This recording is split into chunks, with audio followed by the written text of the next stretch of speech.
Hello! Hi friends. నేనైతే ఈరోజు mummy వాళ్ళ ఇంటికొచ్చాను.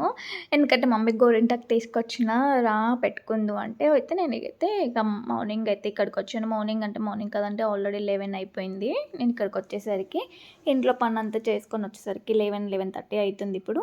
ఇంక ఇటువైపు మమ్మీ, ఇటువైపు చెల్లి కూర్చున్నారు. ఇంకా ముగ్గురం కలిసైతే గోరింటాకు గిళ్తున్నాం. ఇంకా వాళ్ళు వీడియోలోకి రాము అంటే నేనైతే ఇలాంటి ఎఫెక్ట్ పెట్టాను. ఇలా వాళ్ళ ఫేస్ నీట్‌గా కనిపించకుండా ఇట్లా బావుంది కదా! ఇంకా గోరింటాకయితే తెంపుకొని మంచిగా మమ్మీ అయితే రుబ్బేసింది కూడా. తెంపడం అయిపోయింది, రుబ్బేసింది. ఈలోపు మమ్మీ గ్రైండింగ్ చేసే లోపల డ్యాడీ నేను చాలా డేస్ తర్వాత వచ్చాననైతే మటన్ చేశారు. ఇంకా మంచిగా తినేసి హాయిగా 2 చేతులు పట్టుకొని కూర్చున్నా ఎప్పుడు పెట్టుకోవాలా అని. ఇంకిప్పుడు 2 చేతులకి మంచిగా గోరింటాకు పెట్టేసుకొని 2 కాళ్ళకి పెట్టేసుకోవాలి. నేనైతే ఒక చేతికి నేను పెట్టుకుంటానైతే లెఫ్ట్ హ్యాండ్‌కైతే నేను పెట్టుకుంటున్నాను. ఇంక ఇలా పెట్టుకున్న తర్వాత మమ్మీ నేను పెడతాను కదా! ఇంకెందుకు నువ్వు నేను అనేసంటే, లేదు నేను పెట్టుకుంటా ఒక చేతికి అనేసి నేను పెట్టుకుంటున్నా.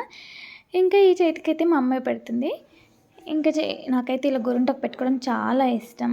అది ఎంతైనా మంచిగా అనిపిస్తుంది కదా! చూసారా ఎంత బా అనిపిస్తుందో గోరింటాకు పెట్టంగానే కదా! చాలా ముద్దొస్తుంది నా నాకే. ఇంకా కాళ్ళకైతే మమ్మీ పెట్టేసింది. ఇలా ఈ కాళ్ళకి పెడుతూ ఉంటే మా మమ్మీ నాకు మా నాన్నమ్మ గుర్తుకొచ్చింది. చిన్నగున్నప్పుడు బాగా మా నాన్నమ్మ ఆకు గోరింటాకు తెంపుకొచ్చి నాకు కాళ్ళకి పెట్టి కవర్ కట్టేదన్నట్టు. ఇంకా ఫైనల్‌గా అయితే 2 హ్యాండ్స్‌కి కాళ్ళకైతే అయిపోయింది. మా చెల్లికి పెడుతుంది మా మమ్మీ ఇప్పుడు. జస్ట్ 15, 20 మినిట్స్ ఉంచుకొని హ్యాండ్ వాష్ చేసేసుకున్నాను ఫ్రెండ్స్. ఎందుకంటే చాలు ఇంకెక్కువ రెడ్ అయితే మళ్ళీ బ్లాక్ లాగా అయిపోద్దని. ఈ కలర్ చాలా బావుంటది కదా! అందుకే నేనైతే వాష్ చేసేసుకున్నా. చూసారా ఎంత బావుందో ఆరెంజ్‌గా చాలా నీట్‌గా ఉంది కదా! నాకైతే చాలా ఇష్టం గోరింటాకు పెట్టుకోవడం అయితే. ఇంకా మా ఇంటికొచ్చేసాను. ఇక మా హస్బెండ్ నాకు లేదా గోరింటాకు అన్నాడు. నేను మా హస్బెండ్‌కి గోరింటాకు పెట్టడం అనేది అలవాటు చేశానన్నట్టు. ఇంకా నేను తనకైతే గోరింటాకు అయితే పెట్టేస్తున్నాను. 2 చేతులకి పెట్టేసాను. చూసారా ఎంత బావుందో! చాలా అనిపిస్తది నాకైతే ఇలా గోరింటాకు పెడుతుంటే. మా హస్బెండ్‌కి ఫస్ట్ పెట్టుకోకపోయేవాడు. నేనే అలవాటు చేశాను